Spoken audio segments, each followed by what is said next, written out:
በወልቃይት በርካታ የህወሓት ሰላዮች ሲያዙ ህወሓት ተጨማሪ ጦሩን ወደ ተከዜ አስጠግቷል። ኮሎኔል ደመቀም ግንባር ገብተዋል። ለጦራቸው ትዕዛዝ አስተላልፈዋል። ከወዲያ ደግሞ የኤርትራ ጦር በአፋጣኝ ከኢትዮጵያ እንዲወጣ ማስጠንቀቂያ ተሰጥቶታል።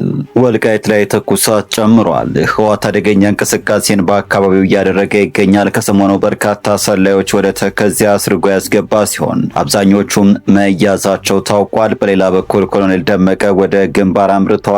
ትሰሙታላችሁ። ራሱን በቀይ ማዕበል የሰየመው ጦር ቀይ ባህር ገባም። የጦሩ መግባት ኢትዮጵያን ያስጨነቀ ሆኗል። ባለ ቀይ ማዕበሉ ጦር ወታደራዊ ልምምድ መጀመሩ የታወቀ ሲሆን ዓላማውም ኢትዮጵያ ላይ ጫና መፍጠር ነው ተብሏል። ታደምጡታላችሁ። የሻዕቢያ ጦር በአስቸኳይ ከኢትዮጵያ ግዛቶች ለቆ እንዲወጣ ማስጠንቀቂያ ተሰጠው።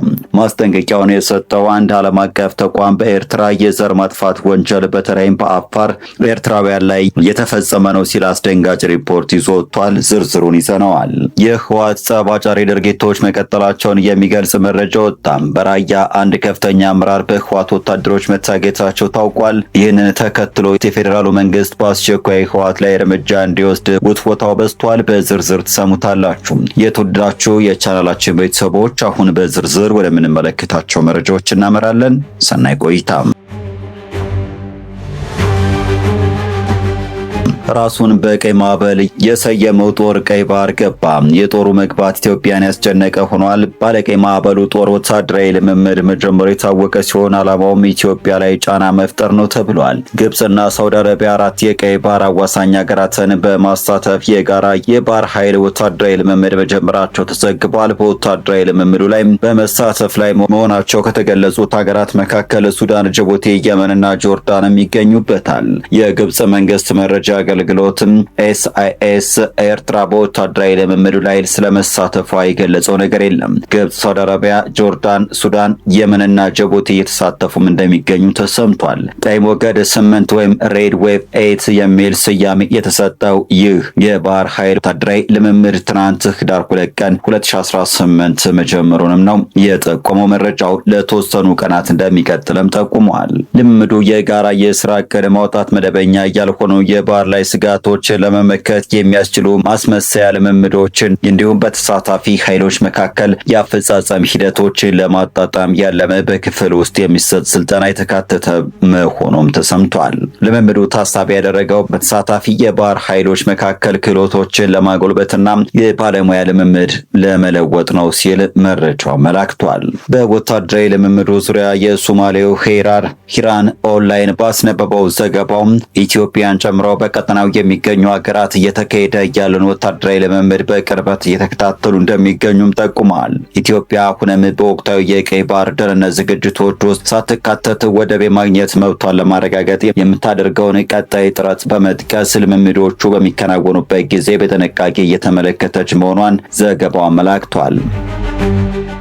ወልቃይት ላይ ትኩሳቱ ጨምሯል። ህወሓት አደገኛ እንቅስቃሴ በአካባቢው እያደረገ ነው። ከሰሞኑ በርካታ ሰላዮችን ወደ ተከዜ አስርጎ ያስገባ ሲሆን አብዛኞቹ መያዛቸው ታውቋል። በሌላ በኩል ኮሎኔል ደመቀ ወደ ግንባር አምርተዋል። በአፋር ትንኮሳም የፈጸመው ህወሓት በወልቃይት ለመጀመር እየተንቀሳቀሰ ነው። በተለይም ባለፉት ቀናት ከባድ ወታደራዊ ስምሪቶችን እያደረገ እንደሚገኝ ከስፍራ የወጡ መረጃዎች አረጋግጠዋል። እንደ መረጃዎቹ ከሆነ በትናንትናው ዕለት ተከዜን በመሻገር 15 የሚሆኑ የህወሓት ሰላዮች ወደ ገብተው እንደነበረ ተዘግቧል። እነዚህ ሰላዮች ሁለት በመሆንና በቡድን በመከፋፈል ወደ ሁመራ ያቀኑ ሲሆን በዚያም የመከላከያንና የተከዜ ዘብን ወትሯዊ ዝግጅት እንዲመለከቱ ትዕዛዝ ተሰጥቷቸው ነበረ።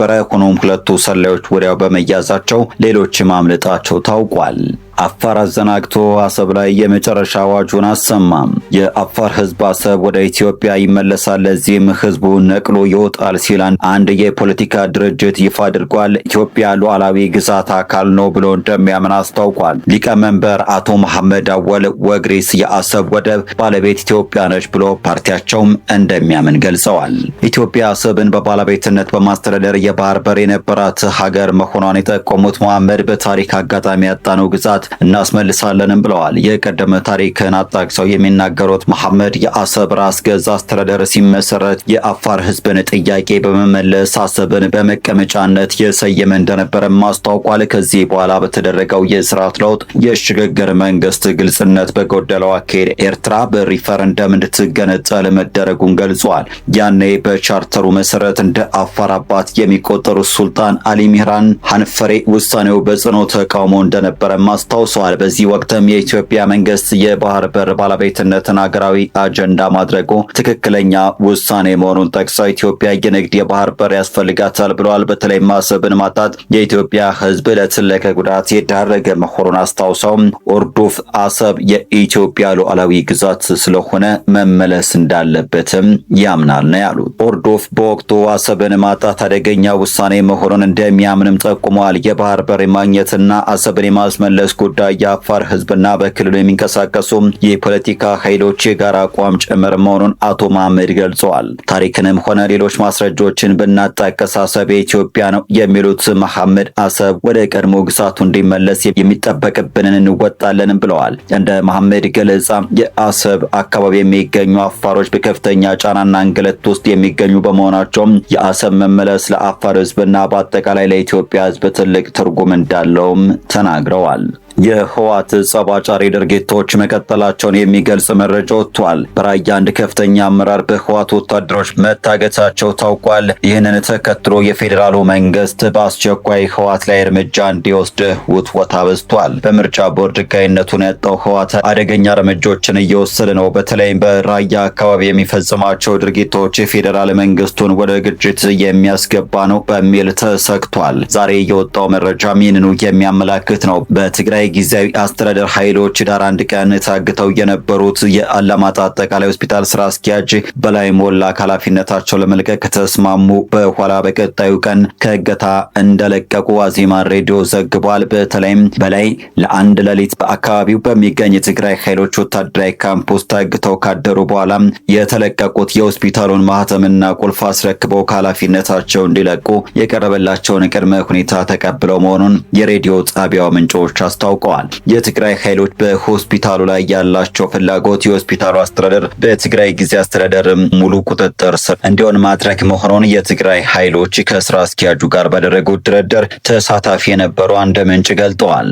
በላይ ከዚህ በኋላ በአላማጣ ሆስፒታል አስተዳደር ውስጥ ምንም አይነት ቀጥተኛም ሆነ ተዘዋዋሪ ሚና እንዳይኖራቸው የትግራይ ኃይሎች ማስጠንቀቂያ እንደሰጧቸው ምንጮች ጠቁመዋል። በላይ የተሾሙት በፌዴራሉ ኮማንድ ፖስት እንደነበረ ዘገባው ጠቁመዋል። የሻዕቢያ ጦር በአስቸኳይ ከኢትዮጵያ ግዛቶች ለቆ እንዲወጣ ማስጠንቀቂያ ተሰጠው። ማስጠንቀቂያውን የሰጠው አንድ የዓለም አቀፍ ተቋም በኤርትራ የዘር ማጥፋት ወንጀል በተለይም የሻዕቢያ ጦር በአስቸኳይ ከኢትዮጵያ ግዛቶች ለቆ እንዲወጣ ማስጠንቀቂያ ተሰጠው። ማስጠንቀቂያውን የሰጠው አንድ ዓለም አቀፍ ተቋም በኤርትራ የዘር ማጥፋት ወንጀል በተለይም በአፋር ኤርትራውያን ላይ እየተፈጸመ ነው ሲል አስደንጋጭ ሪፖርት ይዞ ወጥቷል። ጄኖሳይድ ዎች የተባለ ዓለም አቀፍ ተቋም በህዳር 2025 በወጣው አዲስ ሪፖርት የኤርትራ መንግስት በዜጎች ላይ ከባድ ጭቆና እየፈጸመ መሆኑን በኢትዮጵያ ትግራይ ክልል በተፈጸመው የዘር ማጥፋት ወንጀል ውስጥም ተሳትፏል ሲል ወንጅሏል። ሪፖርቱ ኤርትራን በጣም ጨቋኝ ከሆኑ ሀገራት አንዷ ናት ሲል ሂውማን ራይት ዎችን ዋቢ በማድረግ ፈርጇታል። ፕሬዝዳንት ኢሳያስ አፈወርቂ ላለፉት 30 ዓመታት ሀገሪቱን እየመሩ ሲሆን የ1997ቱን ህገ መንግስት ለመተግበርም ሆነ ምርጫ ለማካሄድ ፈቃደኛ አለመሆናቸው ተጠቅሷል። በፕሬዝዳንቱ አገዛዝ የፖለቲካ ተቃዋሚዎች፣ ጋዜጠኞችና ተቃዋሚ ተብለው የተገመ ዜጎች ያለ ፍርድ ለ10 ዓመታት ይታሰራሉ። በተለይም በፕሬዝዳንቱ ላይ ተቃውሞ ያሰሙ 11 ፖለቲከኞችና 16 ጋዜጠኞች ከታሰሩ በኋላ የት እንደደረሱ አይታወቅም። ያልተገደበ የውትድርና አገልግሎትና የግዳጅ ስራ በሀገሪቱ ውስጥ እንደ ትልቅ ችግር ተጠቅሷል። ሪፖርቱ በኤርትራ የሚገኙ አናሳ ቡድኖች ሁኔታ አሳሳቢ ነው ብሏል። እውቅና የተሰጣቸው 4 ሃይማኖቶች ሱኒ እስልምና፣ ኤርትራ ኦርቶዶክስ፣ ሮማን ካቶሊክና ኢቫንጀሊካል ሉተራን ብቻ ሲሆኑ የሌሎች እምነት ተከታዮች ይታሰራሉ። የሃይማኖት ነጻነታቸውም ተነፍገዋል ተብሏል። የአፋር ተወላጆች በ10 ዓመታት መድሎና ጥቃት ከሀገሪቱ ከፍተኛ የተገለሉ ቡድኖች አንዱ መሆናቸውም ተገልጿል። የመንግስት ፖሊሲዎች ከመሬታቸው አፈናቅሏቸዋል። ባህላዊ ስራቸው የሆነው አሳ ማጥመድን ከልክሏል። በዚህም ምክንያት 57,000 የአፋር ዜጎች ወደ ኢትዮጵያ መሰደዳቸው በሪፖርቱ ተጠቅሷል። ሪፖርቱ ኤርትራ 600,000 ሰዎችን በገደለው በትግራይ የዘር ማጥፋት ውስጥ በከፍተኛ ሁኔታ ተሳትፋለች ብሏል። ኤርትራ በ2020 2025 በኢትዮጵያ መንግስትና በህወሓት መካከል የተደረገውን የሰላም ስምምነት አልፈረመችም የተባለ ሲሆን የኤርትራ ጦር እስከዛሬ ድረስ በትግራይ ውስጥ በስርዓታዊ አስገድዶ መድፈር፣ በጾታ ጥቃት፣ በሲቪል ጭፍጨፋና በዘፈቀደ እስራት የሚገለጹ በሰብአዊነት ላይ የሚፈጸሙ ወንጀሎችን እየፈጸመ ነው ሲል ሪፖርት ወንጅሏል። ተቋሙ በመጨረሻም የሚከተሉትን ምክር ሀሳቦች አስቀምጧል። ኤርትራ ጦሯን ከትግራይ በአስቸኳይ እንድታስወጣና የ2022ቱን የሰላም ስምምነት እንድትፈርም የሚል ሲሆን ሁለተኛው አሜሪካ ወይም ሌላ የተባበሩት መንግስታት ድርጅት አባል ሀገር በትግራይ በፈጸሙት የዘር ማጥፋት ወንጀል ዓለም አቀፍ የፍትህ ፍርድ ቤት ICJ እንዲጠየቁ ክስ እንዲመሰርቱ ብሏል። ኤርትራ የ1997 ህገ መንግስት እንድታጸድቅ እንዲሁም የሃይማኖት የመናገርና የመሰባሰብ ነጻነቶች እንድታረጋግጥ ብሏል። በመጨረሻም የኤርትራ መንግስት ሁሉንም የፖለቲካ እስረኞች እንዲፈታና ፍትሃዊ ምርጫ እንዲካሄድም ጠይቋል።